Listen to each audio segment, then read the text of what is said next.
Korea's total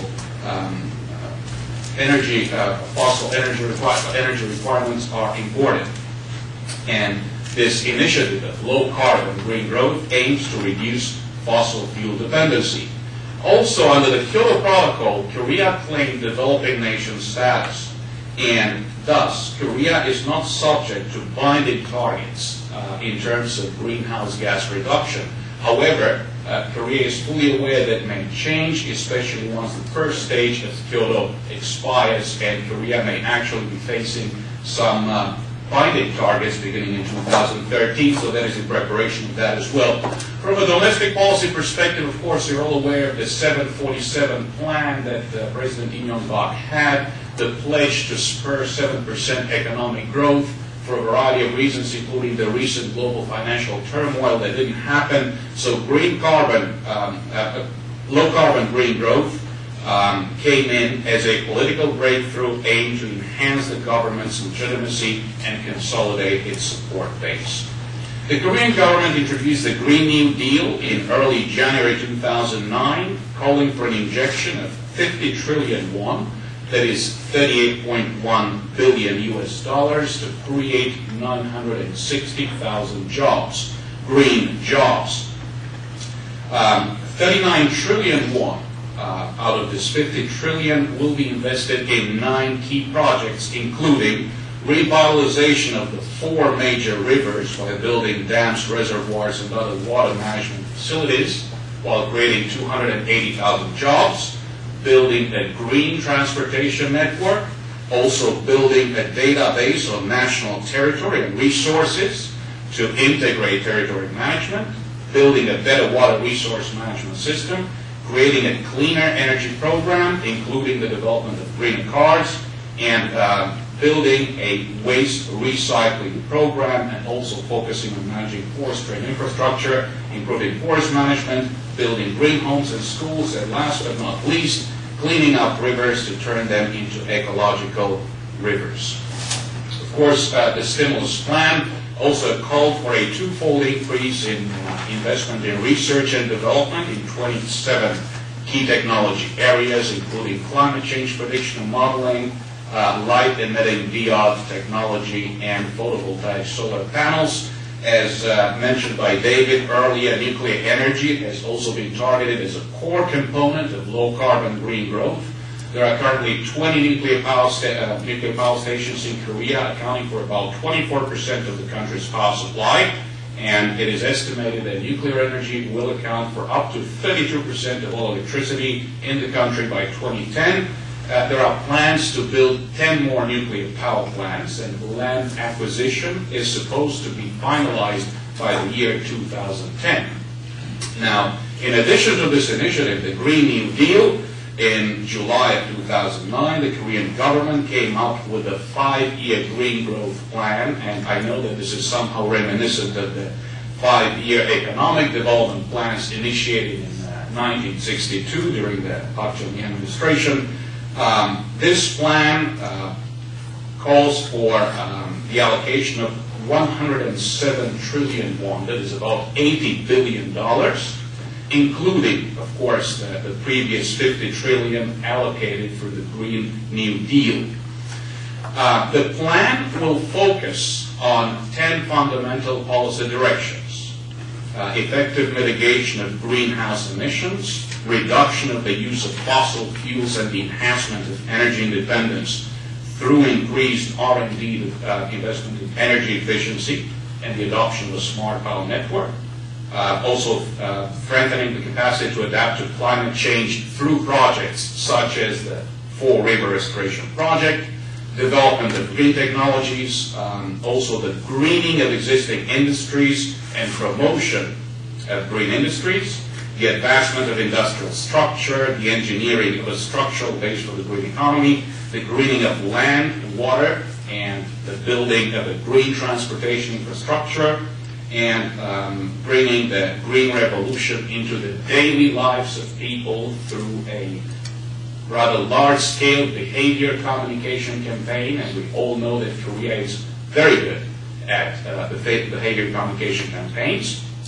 And last but not least, Korea aims to become a role model for the international community as a green growth. Of course, one of the reasons why we are together here today is to examine Korea's role, Korea, China, and Japan's possible role in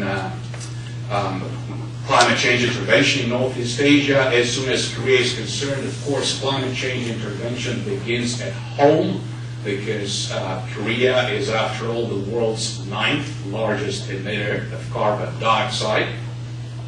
And also, Korea can contribute to the reduction of carbon emissions through increasing the ratio of green ODA, development assistance. The aim is to increase this contribution to 30% by the year 2020. Of course, Korea has this vision of being a country that has gone through a process of accelerated economic growth, a role model for developing countries, a country that can bridge the gap between developing and developed countries, and of course that means a lot, especially under the present circumstances and what is happening in Copenhagen. The Green Growth Act surprisingly passed a few weeks ago. There was rather serious opposition by the opposition parties, and the counter-arguments will be brought up in just a couple of minutes. The bill was submitted in February 2009. It was reviewed by the Special Committee of Climate Change Measures and finally passed. The aim of the bill is, of course, the overarching aim of the bill is to transform Korea into a green economy and establish a pattern of sustainable, low-carbon green growth. South Korea has been commended for aiming to lower greenhouse emissions. There are 3 different plans: by 21, by 27, by 30% by the year 2020. Korea's commitment is seen as potentially encouraging other developing countries to adopt voluntary goals and emission targets. This is the Korean perspective. How feasible is this role that Korea can play as a role model? We can certainly discuss this in the Q&A session. I think that it's important to go through some of the dissenting opinions, those who actually oppose this paradigm of low-carbon green growth in Korea. There are skeptics who say that actually out of 91 green growth projects, only 17 are new. And basically, expenditure on new project remains at only 1.7% of the total. In other words, skeptics say that this is simply a matter of greening existing projects. Others argue that the Four River Restoration Project is simply a revival of the controversial Grand Canal Project. Skeptics also doubt the need to invest in 16 small hydropower facilities on the major rivers without concrete power production schemes. It has also been argued that the renewable energy is not necessarily relevant in terms of creating new employment, as some claim that this is simply an aggregation of existing state projects.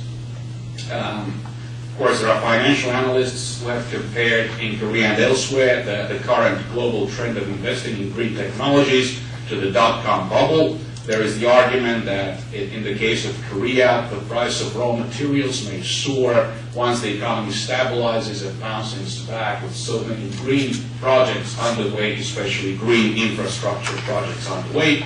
There have been questions about the affordability of the 5-year green growth plan in particular, but the Minister of Strategy and Finance has claimed that all green initiatives are built on long-term growth potential and fiscal soundness. All being said and done, areas including implementation of necessary policy changes at the local level may need more time on the drawing board. But one cannot simply discard this proposed model and paradigm of green growth in Korea as rhetorical, as Korea affirmed its regional leadership on environmental matters, beginning In 2005, within the Ministerial Conference on Environment and Development, actually hosted by Korea, and this concept of green growth was actually brought up for the first time in Seoul in 2005 at this Ministerial Conference on Environment and Development. Korea has been quite active within the Commission of the United Nations Economic and Social